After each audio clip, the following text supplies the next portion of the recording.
We're looking at the three great monotheistic religions: Islam, Judaism, and Christianity.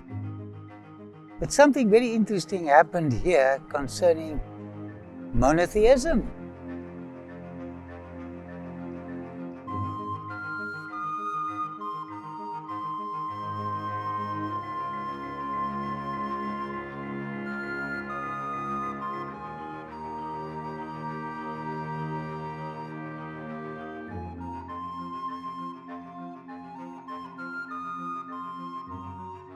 At the Colosseum of Memnon, we saw the two huge monuments of a great pharaoh called Amenhotep III. And he started with monotheism. He called it Atenism. On his barge, his boat, he had the letters written, "The Spirit of Aten." When he died, his son took over. His name was Amenhotep III, and he had a son, and he called him Amenhotep IV. But this son took this religious reform, revolution, whatever you call it, a little further.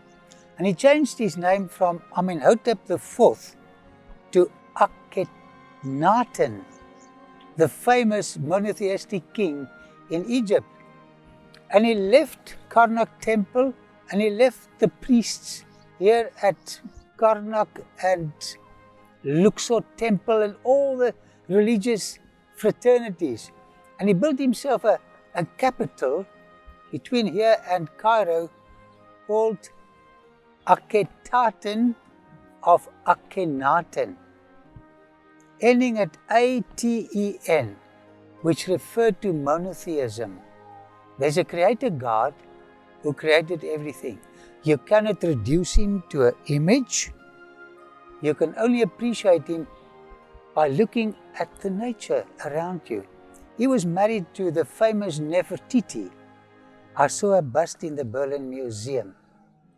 So this couple practiced this religion, and they enforced, you can say, all of Egypt to start worshipping one God instead of frogs and snakes and whatever.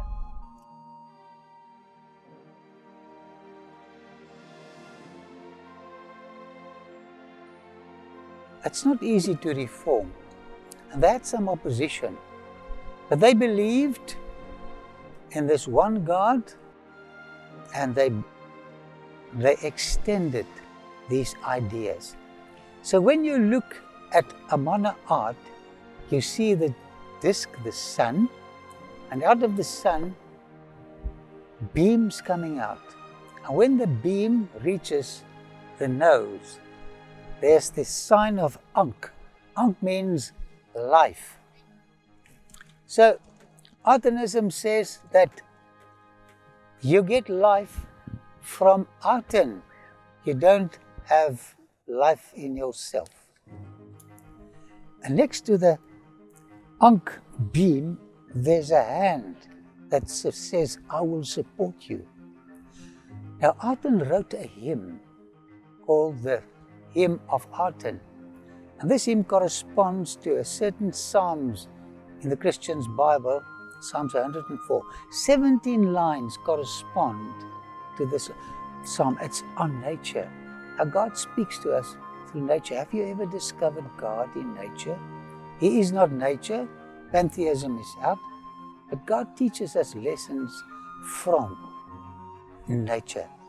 They had a few very interesting daughters called Mekhetaten, Meritaten, Ankensenpaten, Neferuaten, and all the names end at A-T-E-N.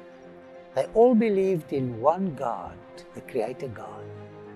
And when you look at the art, it's so beautiful. For instance, a father holds his babies on his lap, and mother holds the babies on her lap. And they talk to one another and they touch one another. By the way, touching your children is so important. And this comes from the story of Akhenaten and Nefertiti. something happens to a child if you touch them regularly. What I found very interesting in my research, one of the daughters married a king from Ugarit. Ugarit is another interesting subject. And what I like about the story is the fact that monotheism was carried to the empire at Ugarit, the modern Ras Shamra in Syria. Eventually, they were persecuted and they died. And monotheism lasted only a short space of time, say 25 years, and then it ended.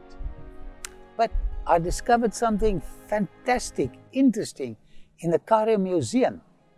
We have Tutankhaten and Ankhensenpaten, ending at A-T-E-N, showing that they are monotheists. And in the Cairo Museum, they are displayed as monotheists. But while he took over as Pharaoh, he was threatened by the priests here at Luxor, at Karnak, telling them, you change your religion back to polytheism from monotheism, or we will kill you. And in the Karnak temple you can see the statue of the two. But strangely enough, monotheism was carried into their tombs. And today we can look at monotheism in the Cairo Museum.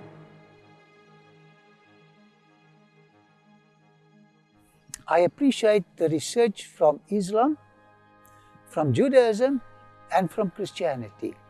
Instead of opposing one another, let's gather the truth and enjoy the beautiful stories carried by these religions. Abraham, Isaac, Esau, Jacob, Moses. May the Almighty be with you as you read these interesting holy books to bring you closer to the infinite, immortal Creator God.